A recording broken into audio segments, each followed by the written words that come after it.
جی جیسا کہ کلاس 6 ہم نے پہلے اس کے جو حصے میں ہم نے اس چیپٹر کی ریڈنگ کی تھی، الوہاب کے بارے میں پڑھا تھا، الوہاب کے معنی کے بارے میں پڑھا تھا.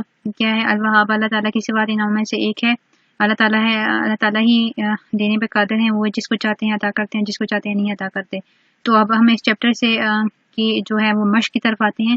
تو مشق میں ہمارا سوال ہے، ہمارے پاس ٹوٹل ہمارے پاس یہاں پہ 4 سوال ہیں. تو سوال نمبر جو ہے وہ ہے سوال نمبر 4 ہے، شکر ادا کرنے سے نہ صرف نعمتیں باقی رہتی ہیں بلکہ ان میں اضافہ ہوتا رہتا ہے. یہ قاعدہ ہے قرآن کریم کی، جس آیات سے یہ بات ثابت ہوتی ہے. اس آیات کو تلاش کر کے لکھیں، نیز اس آیات کی تفسیر بھی تحریر کریں. آپ کے آسانی کے لیے ہمیں بتا دیتے ہیں کہ یہ آیات پارہ نمبر 13 سورہ ابراہیم میں ہے.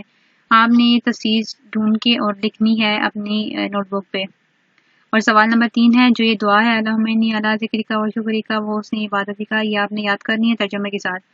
اور سوال نمبر 4 ہے، صبح اٹھنے کے بعد رات کو سونے تک ہم اللہ تعالیٰ کی جو نعمتیں استعمال کر رہے ہیں انہیں یاد کر کے اپنی کاپی پہ لکھیں.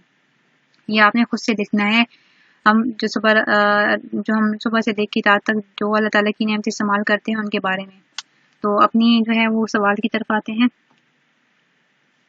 سوال نمبر 1 ہے، الوہاب کی کیا معنی ہے؟ مختصر تشریح کے ساتھ بیان کریں. تو جواب ہے، الوہاب کے معنی ہے بہت دینے والا، بغیر کسی استحقاق اور بدلے کے عطا کرنے والا. تشریح ہے، اس دنیا میں ہر انسان کے پاس جو کوئی چیز اور نعمت موجود ہے وہ حقیقتاً اللہ تعالیٰ کی ہی دی ہوئی ہے. اور اللہ تعالیٰ جس کو چاہتے ہیں اور جس طرح چاہتے ہیں عطا فرما دیتے ہیں. پیدائش سے لے کے موت تک نعمتیں دیتے ہی چلے جاتے ہیں. اللہ تعالیٰ کی اتنی نعمتیں عطا فرماتے ہیں کہ انسان شمار بھی نہیں کر سکتا. اور کسی بھی نعمت کے حاصل ہونے میں انسان کا اپنا کوئی کمال نہیں ہوتا. کسی انسان کو بھی یہ گھمنڈ اور غرور نہیں ہونا چاہیے کہ اس نے کوئی نعمت اپنی کوشش اور محنت اور کمائی سے حاصل کی ہے، بلکہ وہ یہ سمجھے کہ یہ اللہ تعالیٰ کی ہی عطا ہے. سوال نمبر 2 ہے، حضرت سلیمان علیہ السلام کو اللہ تعالیٰ نے کیسی حکومت عطا کی تھی؟ جواب ہے، حضرت سلیمان علیہ السلام کو اللہ تعالیٰ نے اتنی بڑی حکومت عطا فرمائی تھی کہ نہ ان سے پہلے کسی کو دی گئی اور نہ ہی ان کے بعد. ہر چیز پر ان کی حکومت تھی، انسانوں، جانور اور جنات، حتیٰ کہ ہوا پر بھی ان کی حکومت تھی. وہ ہوا کو حکم دیتے تو وہ ان کا تخت ایک جگہ سے اڑا کر دوسری جگہ لے جاتی تھی. پرندے ان کے حکم سے دوسرے علاقوں میں جاتے، واپس آ کر وہاں کی خبریں اور حالات ان کو سناتے تھے. جنات کے ذریعے انہوں نے بیت المقدس کی تعمیر کروائی جو مسلمانوں کا قبلہ اول تھا. جب حضرت سلیمان علیہ السلام کا تخت ہوا میں اڑتا ہوا ایک جگہ سے دوسری جگہ جا رہا ہوتا تو سفر کے دوران حضرت سلیمان علیہ السلام سر جھکائے ہوئے اللہ تعالیٰ کے ذکر و شکر میں مشغول رہتے تھے. دائیں بائیں کچھ نہ دیکھتے تھے جس سے ان کی عاجزی ظاہر ہوتی تھی. سوال نمبر 3 ہے، اللہ تعالیٰ اپنا شکر ادا کرنے والے بندوں کے بارے میں کیا فرماتے ہیں؟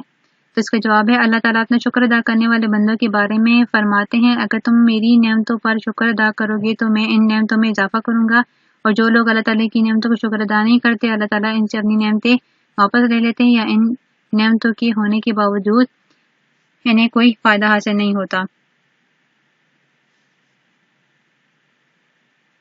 تو یہ ہمارے جو ہے 3 کوسچن تھے. آپ نے یہ اپنی نوٹ بک پہ کرنا ہے، یہ آپ کا ہوم ورک ہے. سوال نمبر 4 ہے، ہمیں اللہ تعالیٰ کا شکر ادا کس طرح کرنا چاہیے؟ تو اس کا جواب ہے، ہم اس طرح اللہ تعالیٰ کا شکر ادا کر سکتے ہیں کہ اللہ تعالیٰ کے بتائے ہوئے احکامات کی پابندی کریں اور حضور پاک صلی اللہ علیہ وسلم کے طریقوں یعنی سنتوں پر عمل کریں. ہم دوسرے مسلمانوں کا حقوق کا خیال رکھیں اور اپنی ذات سے کسی کو تکلیف نہ پہنچائیں.